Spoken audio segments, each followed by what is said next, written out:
Hi, this is Mia. Shoot, we have a headlamp on. It's 5:05 a.m.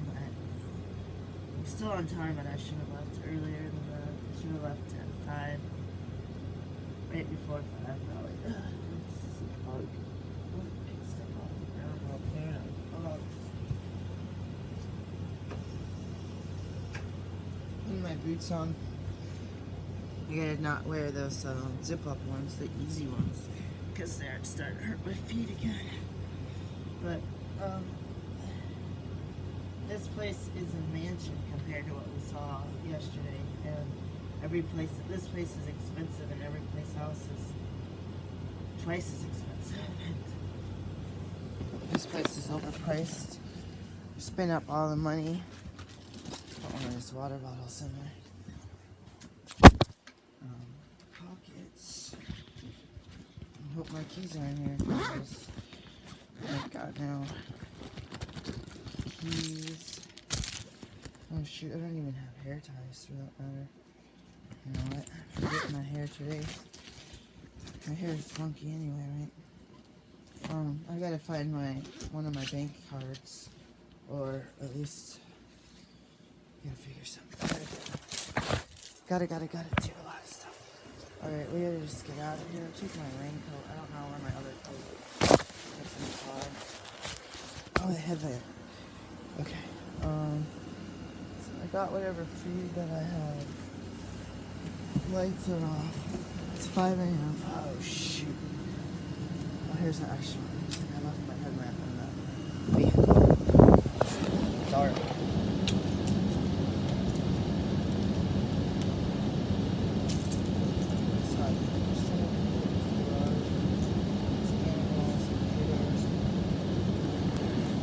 Okay, so I got iPad, I got phone, I got keys, I have wallet with ID, and I left my honey in the car. All I need is myself and my keys and my driver's license, so there we go. I don't have time to eat today or anything. Shoot, I gotta be quiet because this is the guy's house. Gotta walk through the garage. I gotta order another brother. I'm telling you. Hold on. Everything's off. Critters in here.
works really well.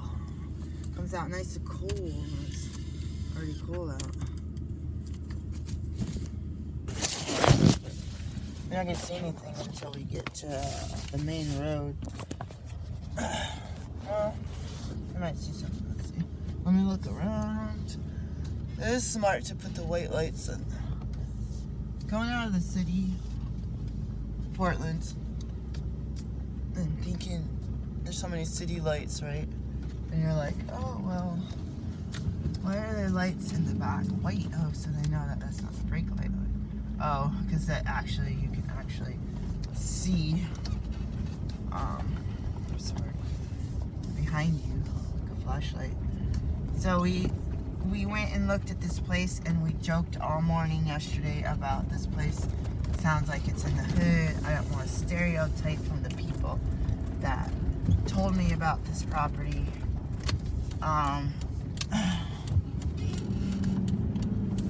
This place is in the ghetto, and it's one thing to deal with the ghetto. It was above, or the one we saw was underneath the liquor store, and that was like a bunch of red flags. And I asked about bugs, and oh yeah, there's a couple bugs. I asked about mice. Oh, I haven't seen that many mice. There's no zero bugs, zero mice. I was scared about bed bugs. I was thinking cockroaches. If it's a secure place, you can potentially deal with it. I mean, you don't have to have your human food and dirty grease in the oven. It's not dirty, it's just a normal wear and tear of the oven. You don't have to have, I mean, people have cockroaches from their crap that they get from, what you call it, I'm gonna throw, speaking of cockroaches, I'm gonna throw these old Nikes away.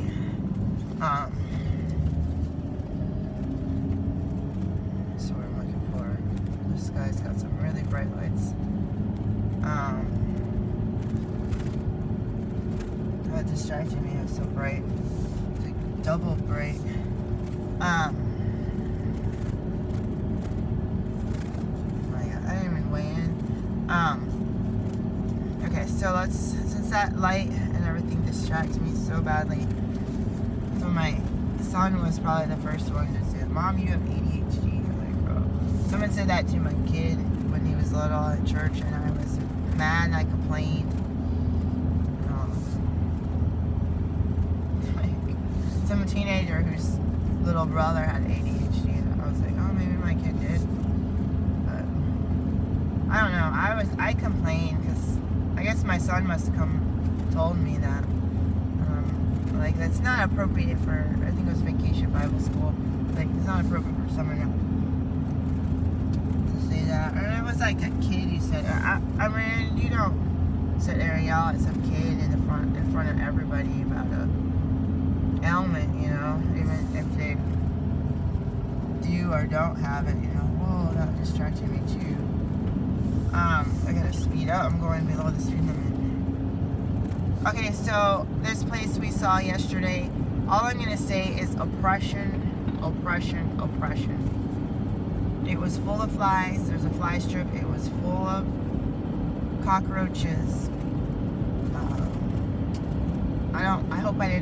I was gonna vacuum the car. I hope I didn't track any in my shoes, anything. I hope nothing stuck to us. I was scared of bed bugs, because you don't know, like. And so this video, I watched Charlie Bo 313 on YouTube, and he has the such and such worst slums, and he goes around the country. It sounds like he has one that's not a slum that I saw pop up, and he drives around in the day or at night and sees the people loitering, and frequently it's African American folks outside with the cars and the clothes and the hairstyle and the nails, and I don't like when white people people say, look at those people, they got no jobs, blah, blah, blah. And we don't know if they have jobs. We don't know if, there's just, there's a huge freaking glass ceiling with what you could do. You see in the news, black gymnasts. You see in the news, actors, singers, people with nice stuff. But for me, as a doctor even, I am impoverished. And with even my skills and my high school degree, I'm not even able to make $14 an hour at this point. And I'm taking my medical license and I'm racking up the bills where I could live on $40 an hour if I didn't have the bills to maintain the clinic, to have a potential to pay back my student loans. And if I had paid back my student loans, even some of them, the interest that caused it to double wouldn't be so horrible like it is now. It's a nightmare if you're oppressed. Decisions is one thing, inability to function, disability that doesn't have any color barriers is another thing. But for me, not being able to get a job, applying for the jobs, having people that are white and young coming in the job you've been at for 2 years, and you succeeded to be a manager and you have experience with all of that and education, but yet they hire the new person to make more per hour, $2 more per hour than you are. Or they say you're ineligible for the pay increase when minimum wage goes up, but the co-workers, same category, that have no experience, that are lazy, they're getting the pay increase. And they're like, well, you just got a pay increase. Why? Oh, because you're an excellent worker and you scored really well on your review by your district managers. And so you're like, oh, really? So yeah, you're saying I got that yearly increase, but I'm not eligible for the minimum wage increase. Like, it's already above minimum wage, but it's like if minimum wage goes up 50 cents, you don't want your income to stay at minimum wage. That happened to me before. They refused to put it back up. Anyways, that's a different story. This place was like going into 2 dark, dank, stinky, rotten closets, and I see how sloppy I am, and I hate when people get on my bumper because it's like, it's not relaxing. I cannot see with their headlights glaring down on me. We all could leave earlier, so we don't have to rush. It's like there is a passing area here. Let me get through this turn here, guys. Hold on. The smell. I told my friend that if I was a rat on crack, I don't think. Well, I said I could live there. Oh crap! Speaking of, I almost turned you early. That intersection is really hard to see. I'm not gonna. That truck had dim lights, kind of probably. Oh, that's scaring the crap out of me. It's hard to see this intersection. They need something, a street light there or something. In a rural place, I wouldn't expect a street light. It was the smell of death. It was like going in a dark closet. There was 2 windows or something, or 1 window, and it faced a brick like 5 inches from a cement wall or a cinder block building next door. It was, this morning could not sleep because of this. I have to go eventually because I need to get to work. I'm like, can I just keep waiting for these other vehicles? Because being out in the middle of the road. My friend said that I could borrow the pop-up camper, but there's nowhere to put a pop-up camper here. I mean, and then it's obvious that you're camping. I don't know. We don't have a place, and it's Wednesday, and we have to be out Tuesday, and I should have. I've never in my life, except for the time I lived in my car, have had where you have nowhere to live a week before it's time. Like, usually you get accepted at one place, and then you give notice at the other place, and then there's the process of, you know, your name's up on the wait list, just verifying your information, and then when you sign the lease, you let the other place know, which is sad. Sometimes they say if in public housing you take a chance, oh, well, you have to say that you're moving out. It's like, well, they didn't do the review. Well, you're on Section 8, so they got to do the review and verify your income and all this stuff.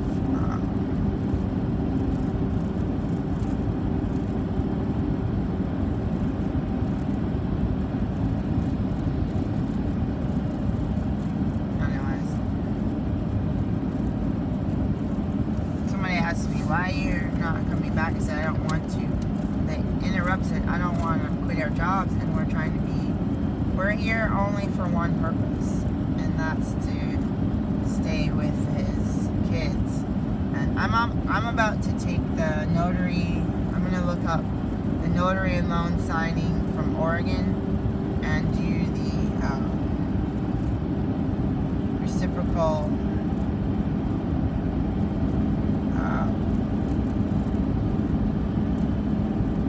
Or the RON, what do you call it, RON?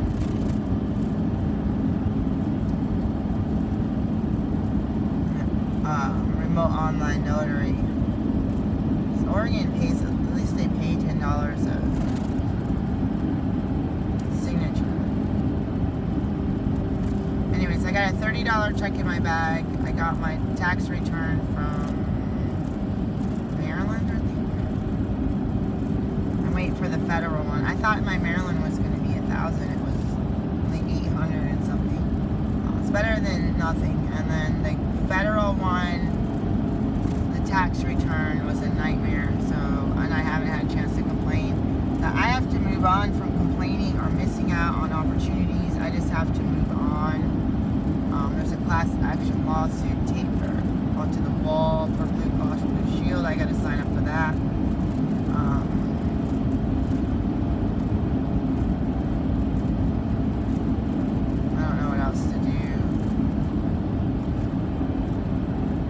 I was going to look for an application. I should have turned this one application for these cottages. It's like, don't tell me about these cottages. Like, you know, that place is looking better and better. It looks like almost perfect, except it's in St. Michael's, and it's farther away from work. And it's traffic in St. Michael's. I guess it's not as far down as the city or the town limits where all the vacationers are clogging up the traffic.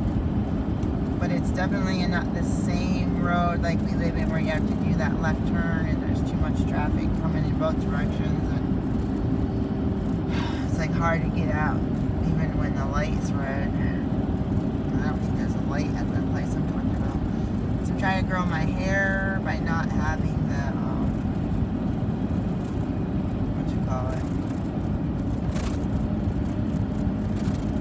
headband on. So let's go back to this apartment.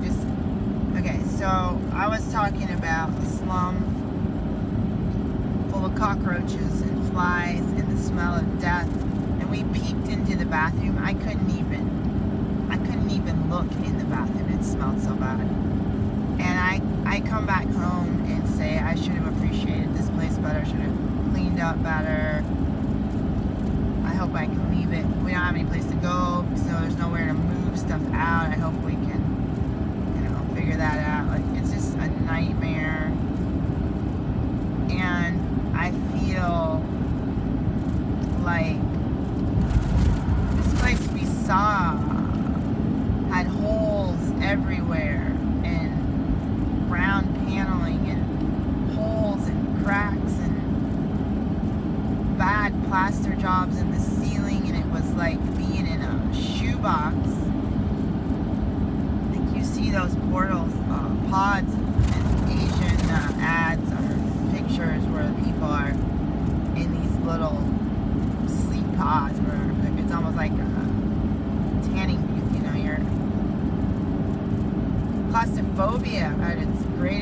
it was like, not like, oh, I'm gonna sit in a small tent, or like, I can't even sit in a freaking MRI. I was about to like throw up. And anyways, like in the MRI, I was really, they tried to give me Valium, and I'm like, oh heck no, I'm not gonna take something that's gonna make me feel good. Like, I'm in recovery, man. Like, oh man, and I had never been in an MRI. Actually, I had been, and I was just like, oh, I couldn't handle it. But we have nowhere to go. The people at the meeting didn't rent to us. We have one to look at today from town, and one to look at. I told people that I'm looking in Easton, and that we're trying to move away from, we don't want to move away from Easton, but we're looking at the surrounding small towns just in between our two work, just so that it would be cheaper. Because all this stuff is 3 or 4 times more expensive than owning a house. All these tiny, and people can say these are really small places. So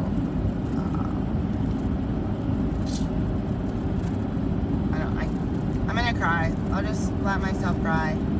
This place reminded me of oppression, that somebody just moved out and there's 2 apartments upstairs, and this guy had a whole bunch of similar houses, and I was in a black neighborhood considered south of in the United States, where people were slaves like my ancestors, and it's like you're in this hell, and it's like people on the street that got addicted to alcohol and drugs after they got evicted from their homes, and it's like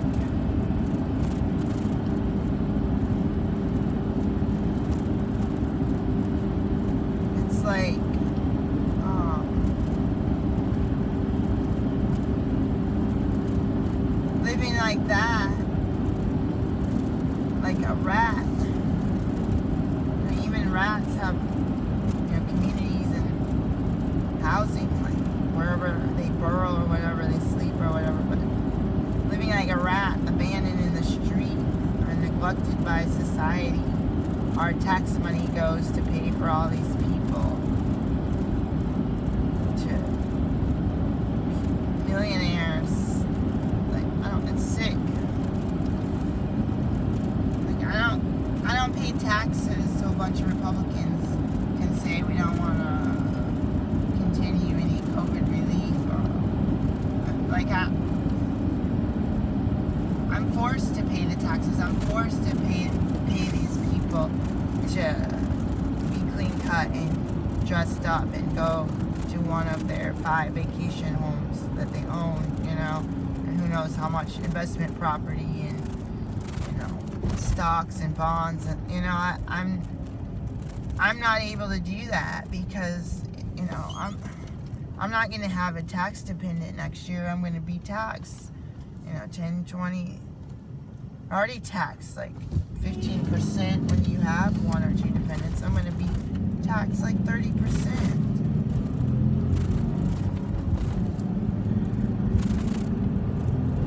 Anyways, the depression that comes to mind is getting stuck in a place, and because of the price of living and everything, people get stuck in a place like that, and it's like you're not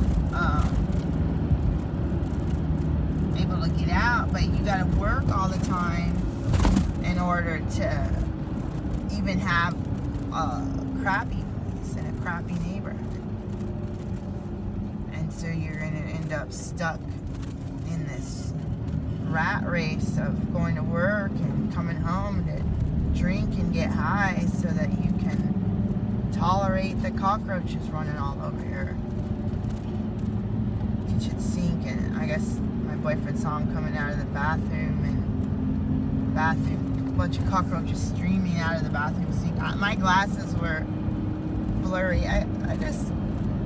We were desperate for a place, and he was gonna say, yeah, we know there's gonna be pest, and we went in this place, and it was so bad. It makes me feel like the people, the black people, the Latinos, the people living up in trailer parks, we need help, guys. People like me living in garages and low-income housing that my income's too low, and you're gonna charge me $2,000, $1,000 to $2,000 a month when my income's zero. When I moved in, it wasn't zero, but you're gonna charge me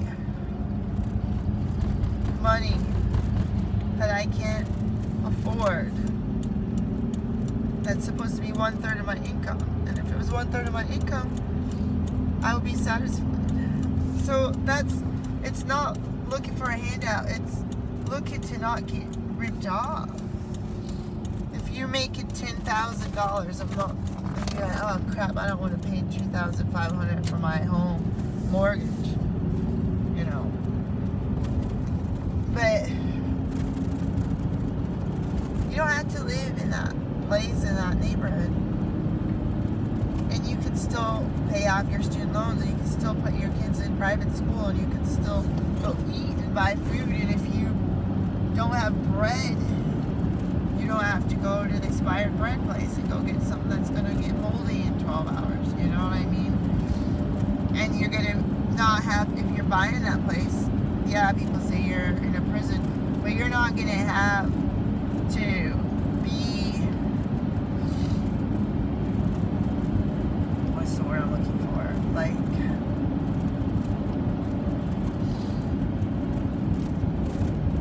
You're not going to be paying rent for the same size house, $5,000 a month, $4,000 a month. You know, at least you can have your kids paint their ceiling and put up those glow stars and moon decal or whatever those are called on the ceiling. So here's the thought that just cut through me like a hot knife in butter. This is not anything new. I've talked about it every single day. We need a homestead. We need to get out. Oh, the antenna's working good. We need to get out. Get a piece of land where you can do something on it. Put up a tiny shed. I got my company credit card. You don't want to pay 18% interest. Tell them, hey, I'm gonna buy a land with cash, and I'm gonna put up a $8,000 shed, and I'm gonna run a sewer or a septic to it, you know. Get a grant, the USDA or whatever. In the meantime, use a composting toilet that has sawdust on it, right? So there's a lot of families that don't have money. They're taking care of their kids, they're buying diapers, they're buying formula.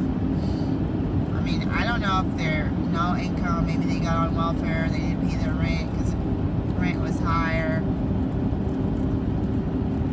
Maybe I don't know the situation. Maybe they went and got their hair and nails done because they said I can't go out without hair and nails done, and bought stuff for their kids and paid their phone bills, and maybe they didn't pay their rent during COVID, or maybe they did like me and they still got to move. So, cutting through like a knife, hot knife and butter. Same thing I talk about full spectrum survival. They moved out of that rent rat race. They got a homestead. They put a cabin on it. They got some animals. They did something that they still had to pay off, and they had an interest on the cabin. They didn't pay cash for the stuff, but they did the footwork and asked around for the land. So there's a piece of property up here that they said you can camp on, and I think was it 16,000. So I should have followed up with that, but the thing was, it's far away. So That's what I'm trying to tell you. Right now, if you could really camp on that land, the thing is, no one's going to pay $16,000 and clean out, empty out your bike account entirely. Go up there and plop a tent there and put a couple cars in a boat and not think that the neighbors are going to report you, or they're going to say, hey, they don't have a place to use the toilet. You know what I mean? Like, so if I had an extra bunch of money, 50,000 sitting around, or funding, then you could start to build something. You know what I mean? You could start to be legit. If it's a recreation land or hunting land, and you can put up a hunting cabin, and you can have someone come in and put it in a septic, in a well, and you could say, hey, this is, somebody's, doing something with this land, blah, blah, hold on. I don't know what to do about these cars and this. Okay, they're gonna let me through. Thank you. I know that's awkward.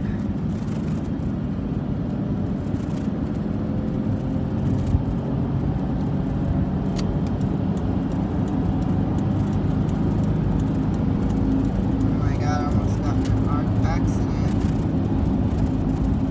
I don't like going. I liked everything I don't like. I don't even have.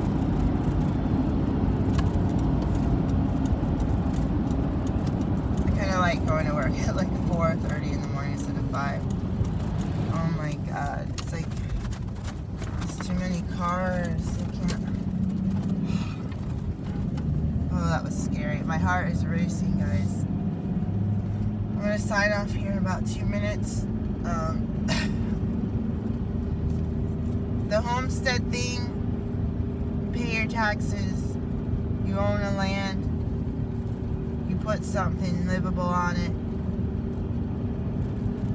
you insure it. I mean, even a trailer, when we were looking at that trailer, it was like going to be a dream, and then I asked God to close the door. And if it's not right, I don't know. The agent didn't, you can't go back in time. I lost it, it's gone, it's not available anymore. Someone bought it, or at least I don't see it posted online. I saw it for about 3 days. So we missed out on being able to pay $400 or $500 a month for property that we own on that third of an acre. That's the biggest lot I've seen that I can afford. There's a $25,000 quarter acre with somebody that looks like septic going into that yard. It's all wet when it shouldn't be. But I'm out of options, guys. I absolutely have no plan. I have written a list. I should have taped it to the wall that has the stuff that I need to pack. I made 18. I think it was 18 or 19. I had forgotten about my medical stuff. That's supposed to be my career. I forget that I'm even a doctor most of the time, especially when I'm picking up people's poopy wipes and used tampons off the ground for my job. But I said this job would get me a house, and this job would get me something. So I gotta stop complaining. I gotta be humble. I'm oppressed. And a lot of people and groups that are oppressed, they have government support, family support, they have their partner, but it is hell on earth. The hell on earth that I saw yesterday in that freaking apartment that we went to visit, that some lady who lives in like a 4,000 square foot house with a huge yard that's well groomed and 8 cars in the driveway.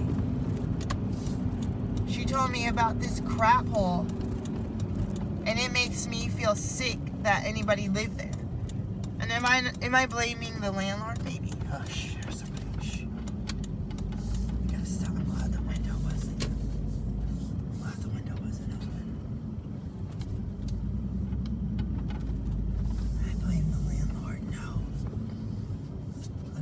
person that's renting it, but there should be, like, there's no way that the county goes in there and inspects that apartment. Maybe they do. There's no way that Section 8 would approve that apartment. Maybe they will.